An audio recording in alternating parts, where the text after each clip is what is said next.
see anything. It? No, we'll get someone in. We'll get someone in. Call the doctor. I'm going to do the whole thing like a cool kid, sort of wink the whole way through. We've known each other for over 30 years. How old do you think we are? I don't know, like 60? They have no idea how cool we are. It has a lot of twists in it, and they come quite quickly. Actually, as you go through this season or the series, they come quicker and quicker, the twists, and that's fun, that tempo of it. It was also made by Clerkenwell, who made Baby Reindeer, which was appealing, because I thought that was a very brave show and a very interesting show. It's not edgy in the same way, but it has some edge to it. I thought it was really funny, really, really clever and quick. Yeah. And actually, I think it's one of the...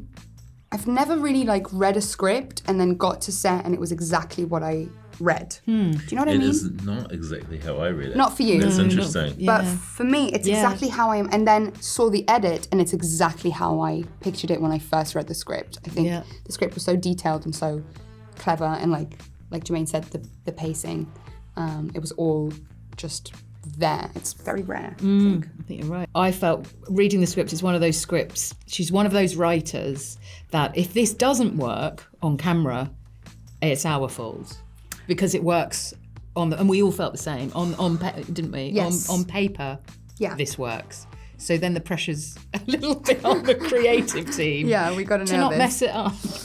I had the idea after having a sort of jokey conversation with a male friend, about how he was dating younger women, and I can't remember whether it was him or me, but one of us said, imagine if I dated your daughter, and or the other way around. And I thought immediately, God, that's a good premise. And I love writing intergenerational stuff. And so it gave me the opportunity to sort of look at sort of moral hypocrisy and this kind of intergenerational messy love story. And then I developed it with Clerkenwell, and they're brilliant. I felt huge empathy for all of the characters. I think that's brilliant writing. I liked all of them. I didn't always like what they did or what they said. Yeah. But I found it appealing to watch characters being revealed so honestly by the writing. And that's true of life too. There's some things that you don't like that you've done, even though you might like yourself, especially if you've got younger siblings. They wouldn't be proud of what they've done, but they're relatable. I came on after Nicola and Jemaine had been cast, and I was just immediately blown away by how brilliant the scripts were and how exciting it would be to get to work with Nicola and Jemaine. Didn't really have questions because it was so kind of clearly sort of on the page, but we talked a lot about sort of visual references and about the tone of the comedy. We were talking a lot about 70s American comedy, like really sophisticated grown-up comedies like Harold and Maude and The Graduate and The Heartbreak Kid, and it just felt like we were so on the same page and we clicked. Yeah. That's how Tom came in and he came to Clerkenwell and he hadn't even come in the room, and I was like, please say yes, because I love his work. It's never pushed. It's just really patient and really confident and always feels authentic. So yes, I was a big fan. Thank you.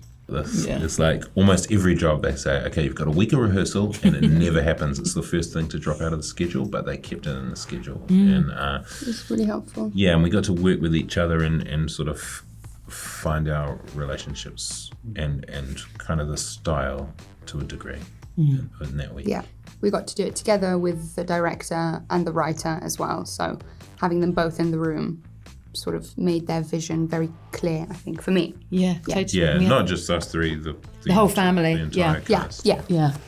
The first few drafts, I didn't have anyone in mind. And then Nicola was attached after the first 2 drafts, I think.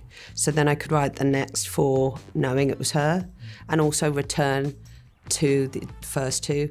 And then Jemaine was the same. So I could write, change all the dialogue and sort of and understand these characters in a slightly new way. And then Izzy was the character I found the hardest to write, because in some ways she can feel like a device, because she's sort of what she does to the relationship of these 2 other people. But if I'd done that, it would have been a disaster, because you just feel like, why have you underwritten? And so I had to do many more drafts working on Izzy. And then when Yali came in, and it was really close to the shoot, we found Yali, and she just completely blew us all away and sort of elevated all the material. And I then had to do a very quick rewrite because I realised actually she's bringing something that I hadn't thought of. I think Izzy used to be a lot more anxious. No, there were lines. Yeah, there were lines in the read through that we never spoke. Right. That might have.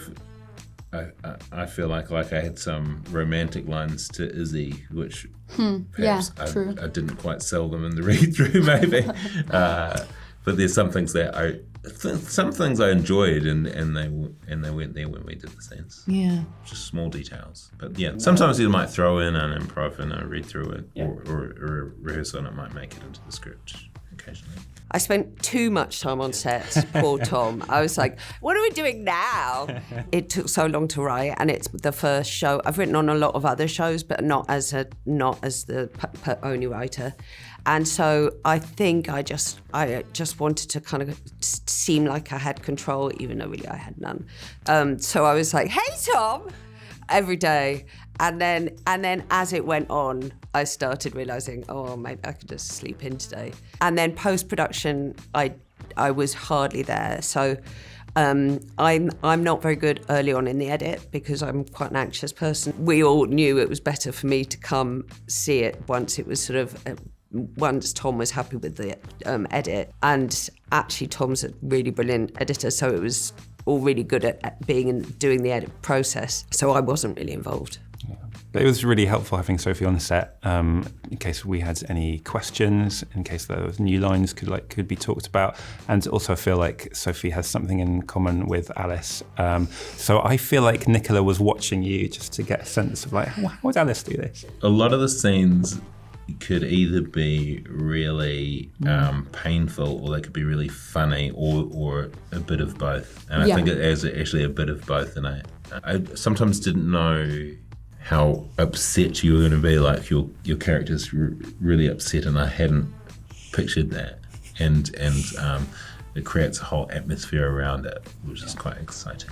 So much of the tone was already there in the script, and just done such a great job of calibrating it there. So we're just copying the script, but we also figured out that you can't pinpoint the tone until you're in the edit, and so like we had time to explore different options.